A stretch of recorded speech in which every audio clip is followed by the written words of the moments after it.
अस्सलाम वालेकुम। अॼु असां पढ़ूं था क्लास चौथे जो सबक़ 8 वतन जी हुब नज़म। वतन माना मुल्क, हुब माना मोहब्बत, पंहिंजे मुल्क सां मोहब्बत।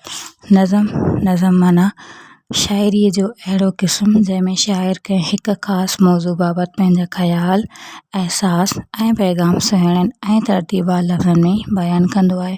नज़म पढ़ण सां रुॻो ख़ुशी ऐं कामयाबी हासिलु नाहे थींदी, बल्कि असांखे सुठियूं ॻाल्हियूं, सुठी सोच ऐं सुठे अख़लाक़, मोहब्बत ऐं ज़िंदगी गुज़ारण जा सबक़ बि मिलंदा आहिनि।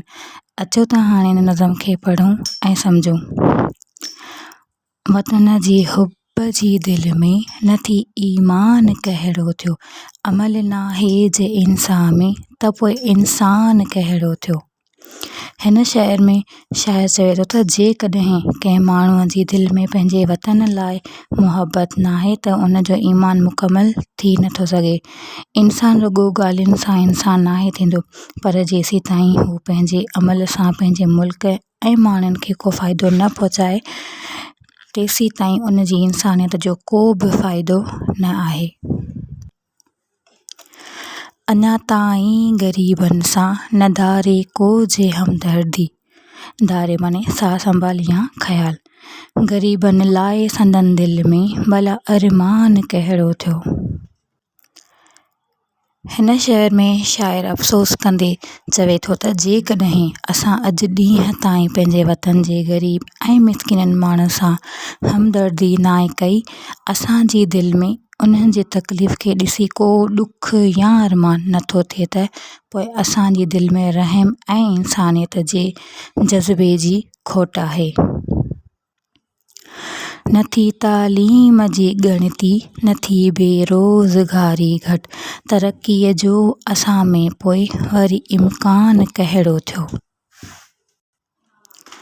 हिन शेर में शाइर अॼु जे दौर जो वॾो सच थो ॿुधाए त जेसीं ताईं असांजे घिटियुनि, ॻोठनि ऐं शहरनि में तालीम आम न थींदी ऐं नौजवाननि तां बेरोज़गारी ख़तमु न थींदी, तेसीं ताईं असांजे मुल्क में अॻिते वधण ऐं तरक़ी करण जो को बि रस्तो नज़र नथो अची सघे।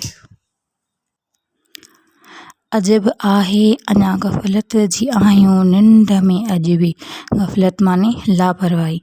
असां मां पोइ सुधारे जो तॾहिं ख़्वाहान कहिड़ो थियो। सुधारे माने सुधारण, ख़्वाहान माने चाहींदड़। हिन शेर में शाइर असांखे सुजाॻ करण जी कोशिशि कई आहे।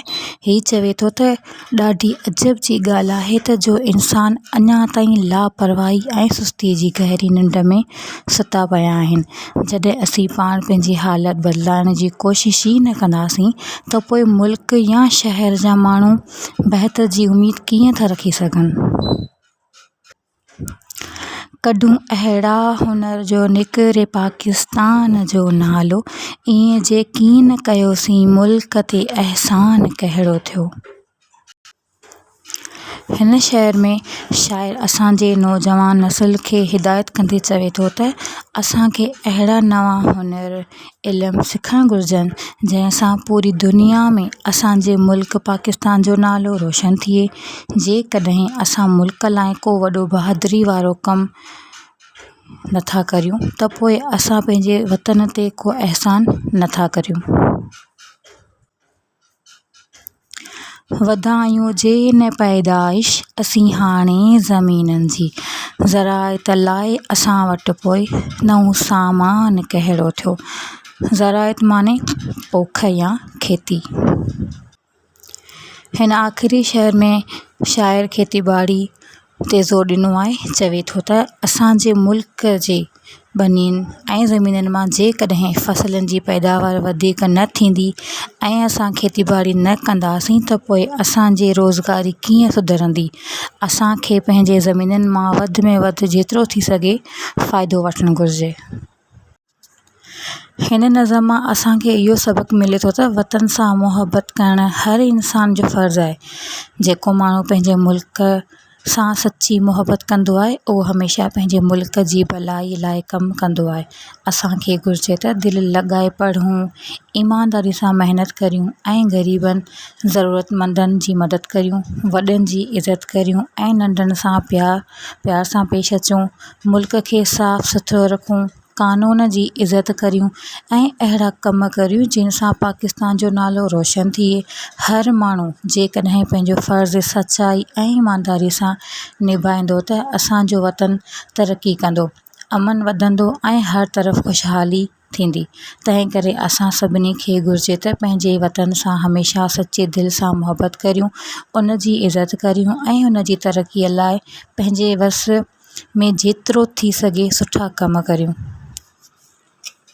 अॼु असां पढ़ंदासीं सबक़ 8 नज़म वतन जी हुब सुर ऐं लास। वतन जी हुब जे दिल में नथी ईमान कहिड़ो थियो, अमल नाहे जे इंसान में त पोइ इंसान कहिड़ो थियो, अञा ताईं ग़रीबनि सां न दारे को जे हमदर्दी, ग़रीबनि लाइ संदन दिल में भला अरमान कहिड़ो थियो। नथी तालीम जी ॻणती, नथी बेरोज़गारी घटि, तरक़ीअ जो असां में पोइ वरी इम्कान कहिड़ो थियो। अजब आहे अञा गुफ़लत जे आयूं निंड में अॼु बि असां मां पोइ सुधारे जो तॾहिं ख़्वाहान कहिड़ो थियो। कढूं अहिड़ा हुनर जो निकिरे पाकिस्तान जो नालो, ईअं जेकी न कयोसीं मुल्क ते अहसान कहिड़ो थियो। वधायूं जे न पैदाइश असीं हाणे ज़मीननि जी, ज़राअत लाइ असां वटि पोइ नऊं सामान कहिड़ो थियो।